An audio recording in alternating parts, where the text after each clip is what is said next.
Hello and welcome to the show. So I was invited back for the second round of the World Rallycross E-Series event that was going on, and this time we would head to Portugal, and not been too bad when it comes to Catalonia. That was a track I knew fairly well. Portugal is always an interesting track to drive around. For sure, I hadn't really driven too much of this beforehand. I'll be back driving the Audi once again. I have to say, after spending a while learning the track, it's a really good fun circuit.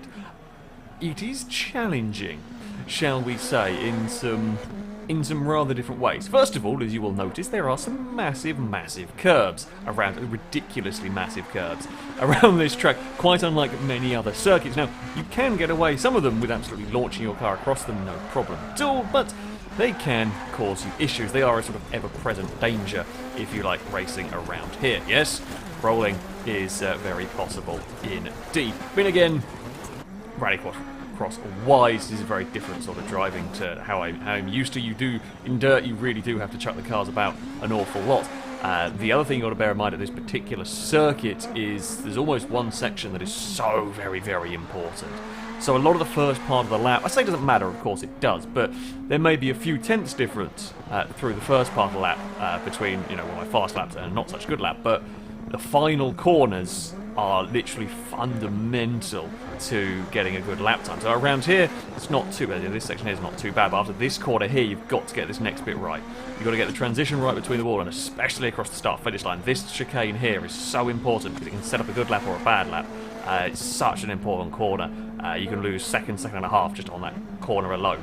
So, yeah, it's a challenging circuit. It's a very challenging circuit, but it is very good fun. I was actually back on controller as well. I didn't learn wheel comfortable enough in time. I was more consistent with the controller, so I was going to stick with basically what worked.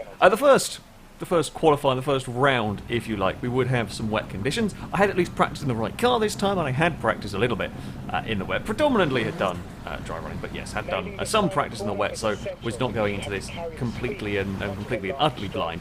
For some reason, I keep getting drawn in heats against Scheider at the moment. I don't know what it is, but I think out of all of these, I think half of my races have been done against Scheider in between here and Catalonia.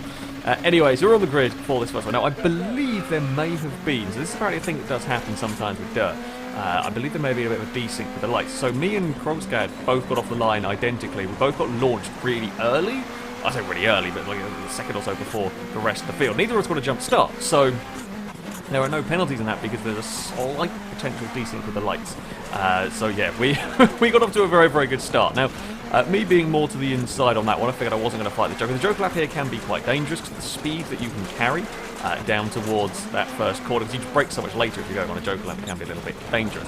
Now, I did not start this one particularly well. One of the things with Rallycross is being 4 laps long, you kind of got to get into a rhythm very quickly. You don't really have much time, and I made a complete hash of this first race. Not only did I make a big mess of the final corner, I made myself slow down a straight, I missed my braking into the first turn, got way too wide through all of that, and it wasn't going amazingly well, if I'm perfectly honest, with this one. It's been little errors from me. We clobbered the curb a little bit too hard through all of that. I just got myself in a little bit of trouble out wide. Now, you can sometimes get away with those wider lines, so you can kind of straighten up on the exit. So here, you've got to get that change of direction. You've got to get the car turned in. That was a much better run through the final corner for me that time out.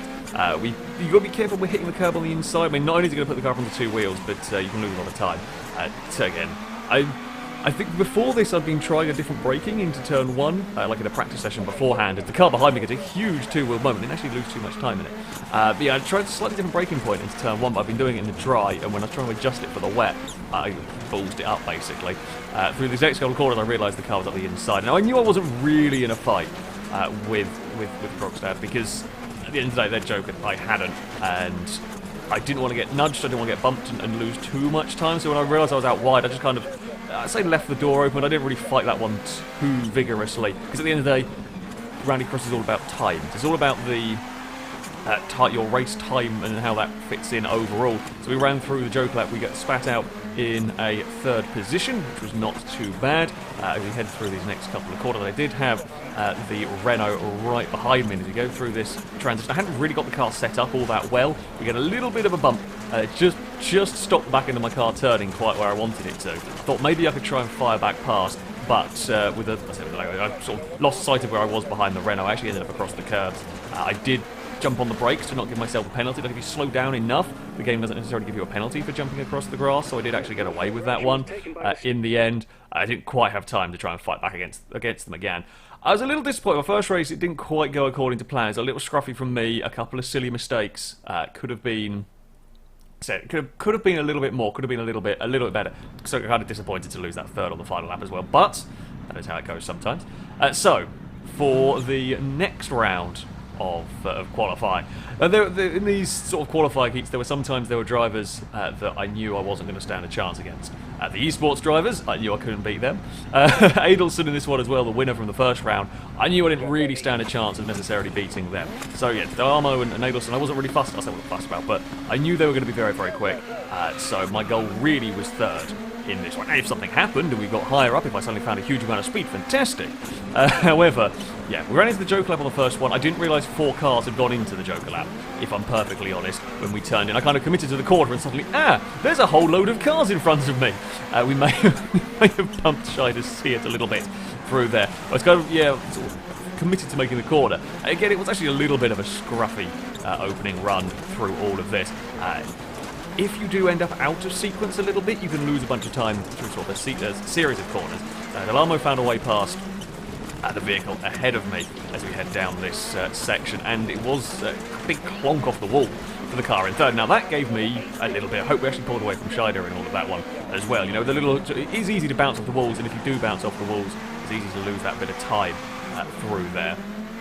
So, we were now chasing down for third. This was the position that I was kind of hoping to try and get. We chuck the car through. We're making time here, but it is difficult to overtake.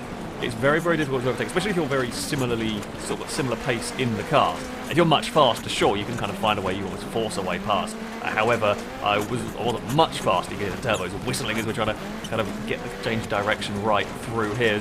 The car was kind of throwing, but even more than I was. Some places that was quicker, some places I was quicker, being a little bit smoother.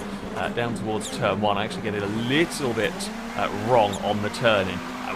So it is quick to slide the cars about, however, if you slide too much, you can start losing some time. And while I had been right up behind, it was a big launch off the curb. So it put me on 2 wheels, put me out of position, that dropped me back. Actually, Scheider was much closer behind, and I suddenly started realising, I might have to try and defend, if you like. I might have to try and fight off against the Seat, and definitely can't afford to make mistakes like that through there. The car had actually hit the wall again through the final corner. I think Scheider may have made a mistake as well, just the car dropped back. Now, while all of this was going on, we were having a big old tussle over third place. There was actually a very, very close race up at the front. Adelson and Darmo were having a very good battle up there. We did not quite have the pace that they did around this circuit, and I say that's fair enough. It's to be expected almost. I was trying to see if I could catch, but it was one of those, like, I had a chance and we just fluffed it a little bit, and in Rallycross you only really get that one chance because you're not going to have the number of laps to really do anything unless there was a big clonk on the wall through here, which there wasn't. But we had a good, we had some good laps at the end there. It wasn't actually a terrible, it wasn't a terrible time overall. I was fairly happy with that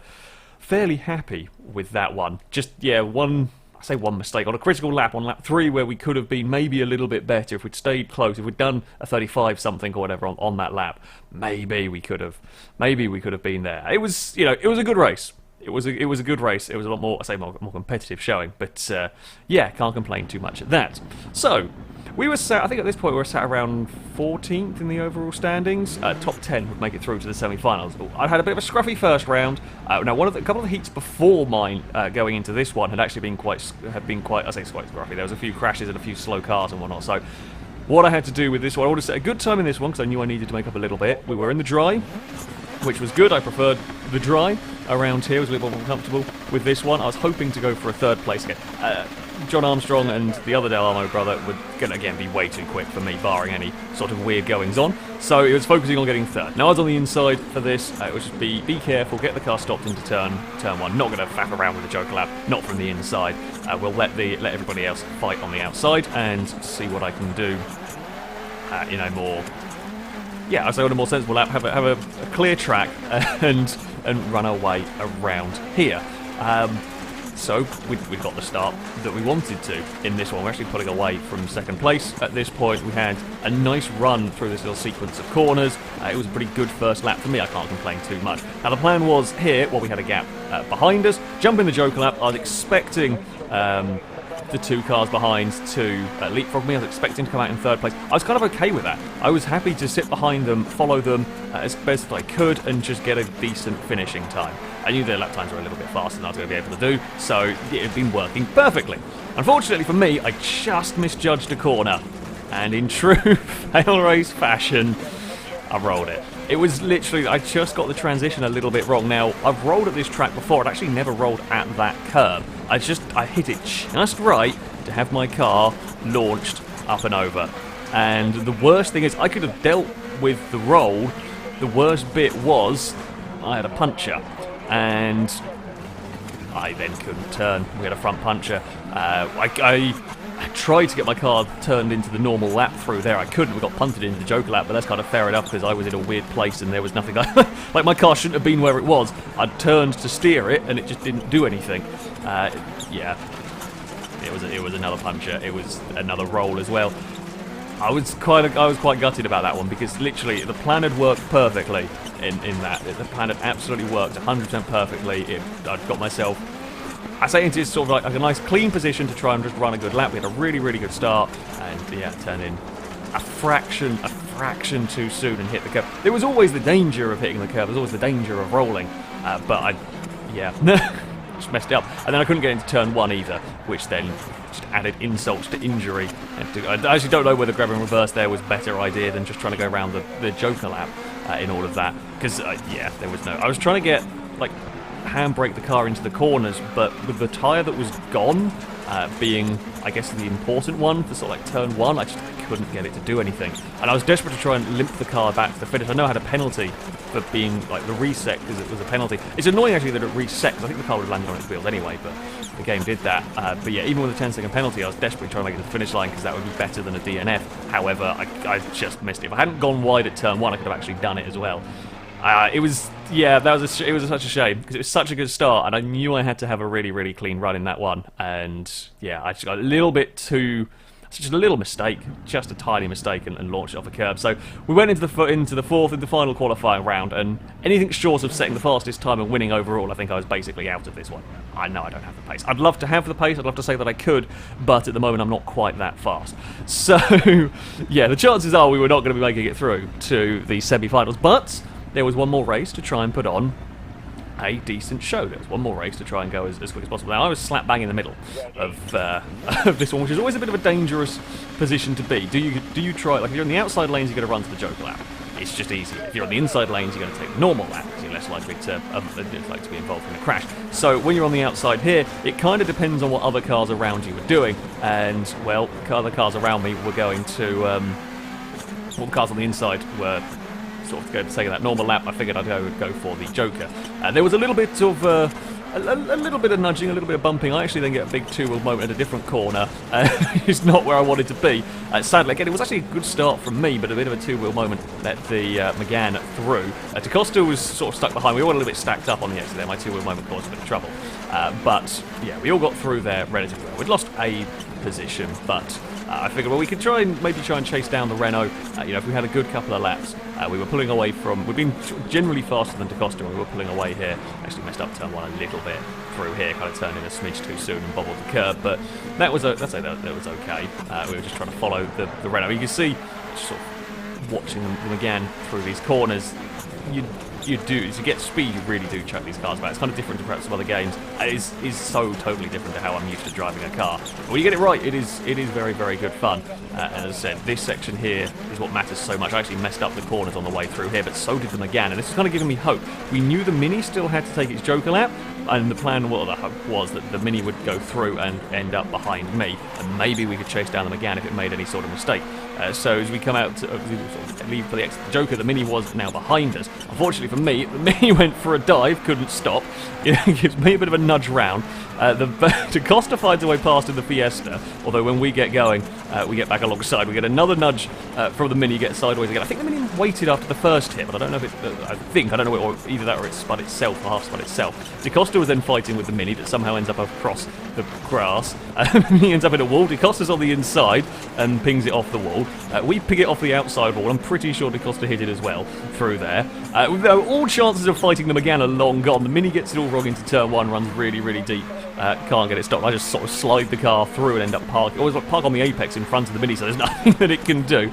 We're through this next corner. I was a little bit nervous. I kind of chucked the car in a bit deeper just to try to avoid there being any contact. I'm pretty sure DaCosta may have hit the Mini on the way through there as well. Regardless, they were now too far back. Any sort of a decent finishing time was now long gone out of this one. It'd been a lot of fun. I mean, it'd been, well, Rallycross. I mean, I'm not sure much paint was left on my car by the end of that one. The finishing time wasn't great whatsoever, but it had been an entertaining race. Yeah, I'd hoped I could have maybe have chased down them again. Time-wise, like lap time-wise, I knew I had maybe the pace to go, or to keep with them again a little bit. Could have certainly had a lot faster finishing time in that one, but. Things transpired, and we fought a lot over third, and I pointed backwards a few times. I mean, yeah, we were done and we were out of it, and sadly a not particularly quick time from this one as well. Actually saw me drop down to 16th in the overall leaderboard, so to speak. However, I'd had a lot of fun with this one. I've definitely been a lot more competitive at this circuit. If I could have done it consistently, my fastest lap times, I was down to the low 33s, which is what kind of, on a very quick lap I could do a low 33, just about. That was the sort of lap time that the fastest drivers were doing consistently in these races, and I struggled to quite get to that level of pace within sort of like the 4 laps of a race here, so to speak. I was more consistent around here. A couple of silly mistakes and an unfortunate curb-related incident like that did slightly get the better of me. As I said though, it was amazing fun. It was amazing fun to take part in this. We had some very, very good races. I had some closer racing in this one as well than I had at Catalonia, which was always very, very good indeed. It's a challenging circuit this, but a very, very rewarding one. So there we go. My attempts at Rallycross have been spectacular, and I have been the first person to roll a Rallycross car during this, which is something. I mean, something I am proud of, being fair. You know, it is an important part of my channel. It was always going to happen. If it's going to happen at a circuit, this would be the track for me to end up on my route. Hopefully I'll be invited back to take part in the next one. I'd love to have another crack at this one, to see if I could maybe make it into a semi-final, maybe catch a little bit of a break, drive a little bit better, not get stuck in massive argy-bargy battles, possibly. We will see. However, that is going to be it for this video, for today. Thank you all very much for watching, and until next time, goodbye.